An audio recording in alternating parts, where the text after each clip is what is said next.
इस देश में एक नया कानून आ चुका है। इसी बार के संसद सत्र में पास होना था, लेकिन पास होने की बजाय उसे जेपीसी को भेज दिया गया, ज्वाइंट पार्लियामेंट्री कमेटी को। उसका नाम है हायर एजुकेशन कमीशन, यानी उच्च शिक्षा के लिए कमीशन बनाया जा रहा है। एक रेगुलेटरी अथॉरिटी बनाई जा रही है जिसके नीचे हायर एजुकेशन के विश्वविद्यालयों, डिग्री कॉलेजों और तमाम लोगों के लिए रेगुलेट करेगा वो। जिस देश में जब भारत गरीब था तो शिक्षा सस्ती थी, बना था संगठन UGC, university grant commission.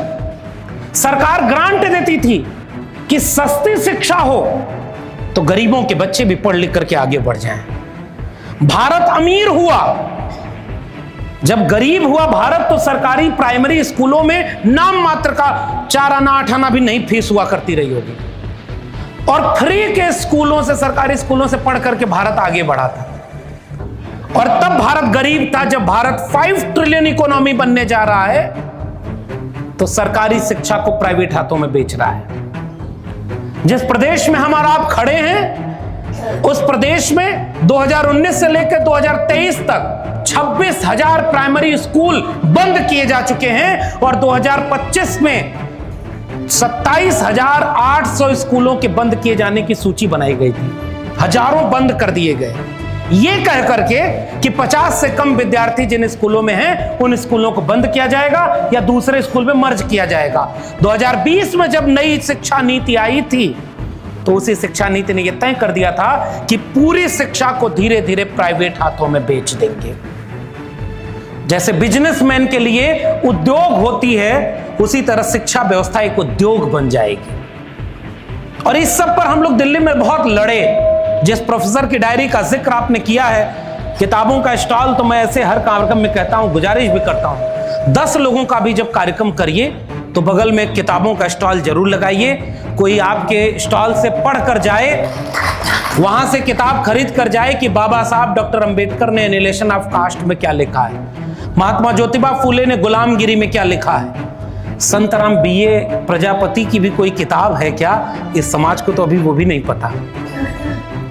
Shivdayal Singh Chaurasia के ऊपर कोई किताब है क्या, कोई चंद्रिका प्रसाद जिज्ञासु जो कलवार जाति से आते थे उनके ऊपर कोई किताब है क्या, महामना रामस्वरूप वर्मा ने अपने जीवन में क्या क्या लिखा, बाबू जगदेव प्रसाद कुशवाहा ने क्या क्या लिखा। जगदेव बाबू ने अपने नाम के आगे से जाति हटा दी थी, जैसे पेरियार ललई सिंह यादव ने अपने नाम के आगे से यादव हटा दिया था। और मैं बोलता हूं तो कई लोग नाराज होकर आते हैं, पुराने लोग, और कहते हैं कि जो जगदेव प्रसाद कुशवाहा हटा दिए थे आप उनका नाम कुशवाहा क्यों कहते हैं।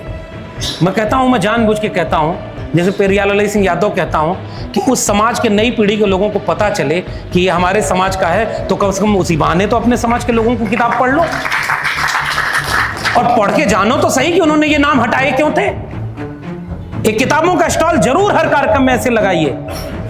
अखबारों में विज्ञापन छपता है साहब, 1200 रुपए का पिज्जा भारी छूट पर 1000 रुपए में मिल रहा है और उसके साथ कोको कोला की बोतल फ्री मिलेगी। दौड़ करके आप जाएंगे उसे खरीदने। 1000 रुपए का पिज्जा 5 आदमी खा सकते हैं, पूरा परिवार साथ में खाता है, महंगा नहीं लगता। वो जो अगले 24 घंटे बाद वो पिज्जा कहीं नहीं होता है, लेकिन 500 रुपए की किताब खरीदनी पड़े तो किताब महंगी लगती है। मैं आपसे कहना चाहता हूं, 500 रुपए की किताब 5000 लोग पढ़ सकते हैं, और अगर विचार जाए तो वो हजारों लोगों की जिंदगी बदल सकता है। इसलिए मेरी गुजारिश, मैं इस पूरे मंच का शुक्रिया अदा करता हूं कि इस मंच पर एक भी फूल माला नहीं है। बहुत बधाई आपको। फूल माला पर पैसा क्यों खर्च करना, जितना पैसा बचे उसकी किताबें खरीदिए, किसी की शादी में जाइए, बर्थडे पार्टी में जाइए, किसी के घर मिलने जाइए, कोई गुलदस्ता भेंट मत करिए, उतने ही पैसे की कोई किताब खरीद करके भेंट करिए। देखिए अपने आप विचारों की क्रांति आगे बढ़ना।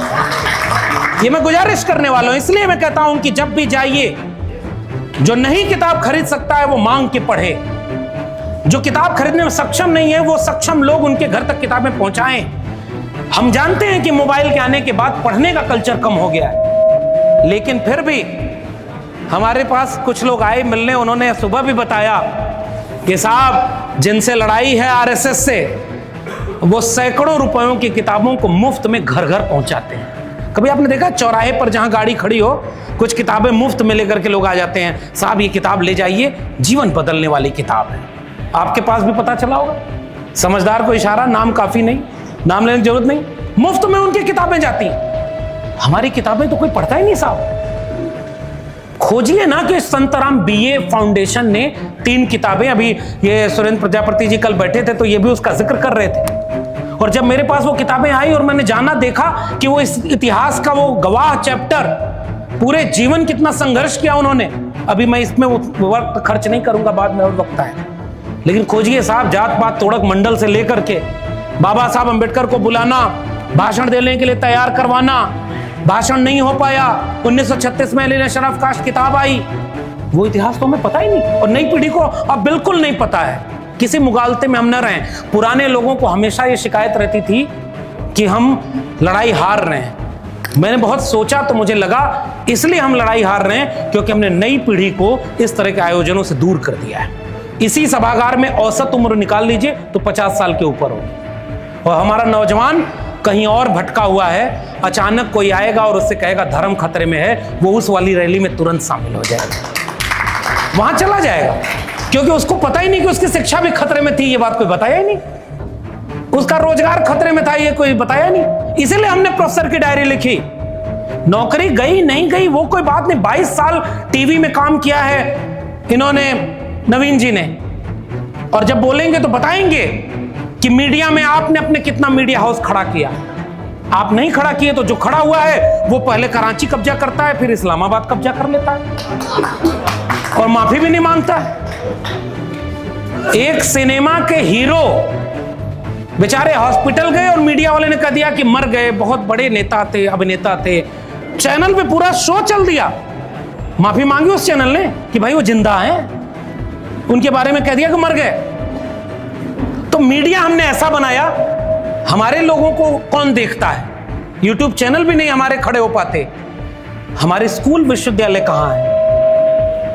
हमारे स्कूलों और विश्वविद्यालयों में जो स्थितियां हैं, इसी के लिए मैंने प्रोफेसर की डायरी लिखी थी। और मैं जानता था ये बात, जो काम जिस रास्ते हम चल रहे हैं उस रास्ते परमानेंट नौकरी नहीं होने वाली। हमें पता था नौकरी करने का मतलब है गुलामी करना। उस समय तक जब हुकूमत में नागपुर के आरएसएस को पता चल गया था, इसकी आवाज सही करो,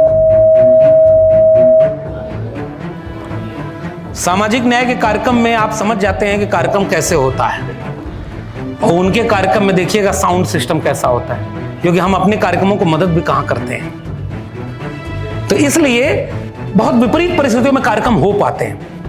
मैं निवेदन यह करना चाह रहा हूं कि जो नई शिक्षा नीति 2020 में पास की गई, कोविड में पास हुई थी, ये जान के आपको आश्चर्य होगा।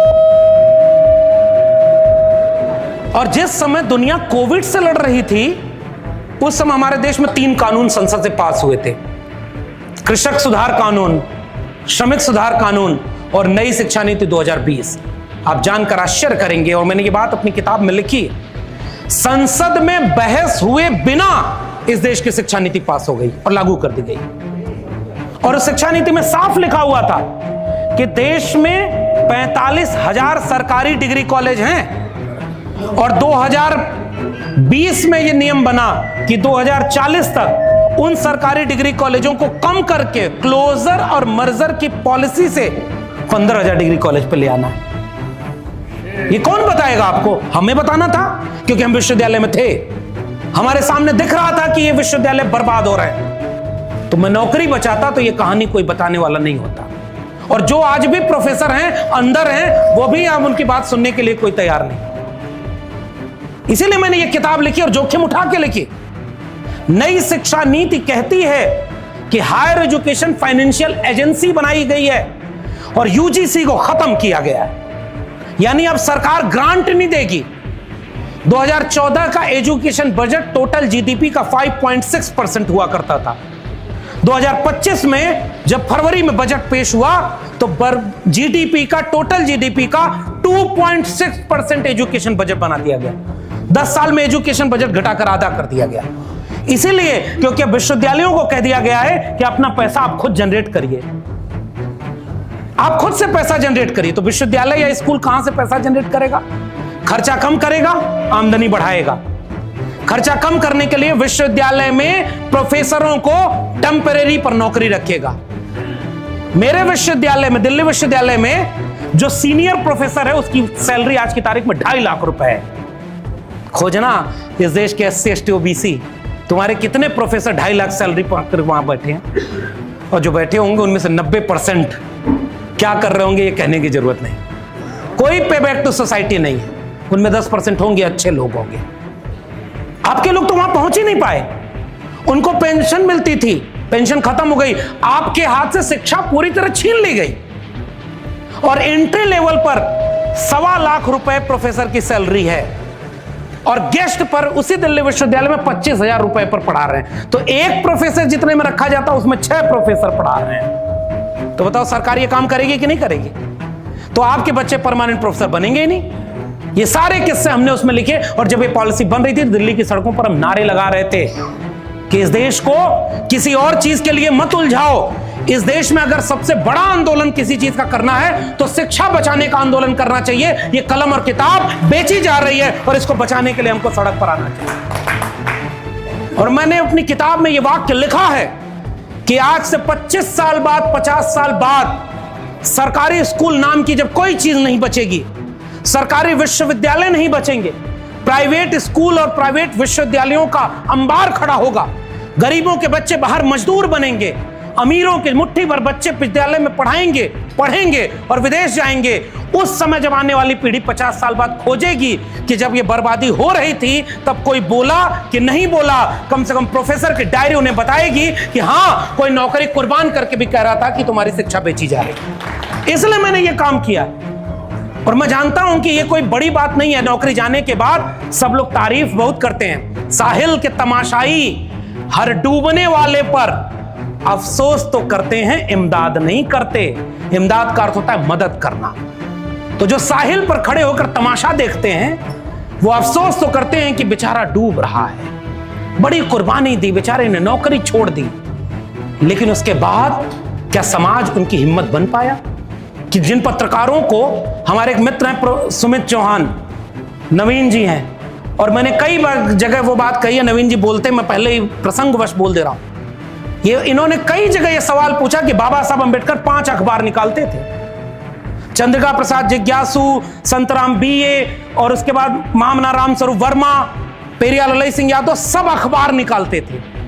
सस्ता प्रेस तो ललई सिंह जी ने अपने आंख खोला था, जमीन बेच करके प्रेस खोला था कि किताबें छपेंगी तो मेरा समाज जागरूक होगा। कहां है वो सारी अखबार, वो प्रेस, वो चीजें? खत्म हो गई साहब, बचाया ही नहीं कोई। इसलिए लड़ाई कितनी, मैं एक बात बहुत ईमानदारी से कहना चाहता हूं, हम वो लड़ाई हार चुके हैं। हम हार चुके हैं। हम स्कूल नहीं बंद होने से बचा पाए। और ये वही प्रदेश है जिसमें जब सरकारी स्कूल बंद हो रहा था तो कुछ पॉलिटिकल पार्टी के लोग जब कहे कि स्कूल बंद नहीं होगा, हम इसके सामने PDA पाठशाला चलाएंगे, इसी हुकूमत ने पढ़ाने वाले लोगों पर मुकदमा किया और उन्हें जेल में डाला है।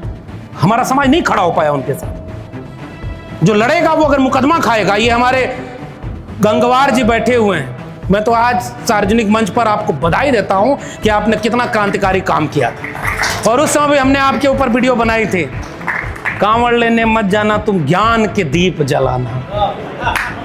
आप सोचिए कितना शानदार है वो। टीवी पर डिबेट हुई, ये शिक्षक धर्म के विरोध में बोल रहा है और ये खराब काम कर रहा है। मैं सोच के हैरान था, और मैंने ये बात अपनी वीडियो में बताई जब इनके ऊपर हमने वीडियो बनाई थी। कभी आपने दुनिया में कोई ऐसा देश देखा है 2025 में जिसका एक शिक्षक कह रहा है कि ज्ञान के दीप जलाना, और इस बात को कहने के ऊपर उसके मुकदमा हो जाए? ज्ञान के दीप जलाने की बात कहने पर उसके ऊपर मुकदमा हो गया। आज इस देश के प्रोफेसर जेलों में हैं। उमर खालिद नाम का एक शोधार्थी 5 साल से जेल में है। हम नहीं बचा पाए, हमें पता ही नहीं। इसलिए शिक्षा की बात मैं हर मंच से करना चाहता हूं, क्योंकि शिक्षा के लिए महात्मा ज्योतिबा फूले ने लिखा कि गुलामों को गुलामी का एहसास करा दो, बेड़ियां वो अपने आप तोड़ लेगा। इसलिए हम चाहते हैं कि गुलामी की बेड़ी कौन पहचान कराता, वो शिक्षा थी।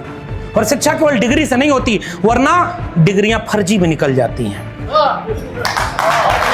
समझदार को इशारा काफी। हम तो ऐसे नायकों को जानते हैं कि डॉक्टर अंबेडकर के पास दर्जनों डिग्री थी और एक भी फर्जी नहीं थी, ओरिजिनल डिग्री थी। आजकल तो पता ही नहीं चलता कि कौन चौथी पास है और कौन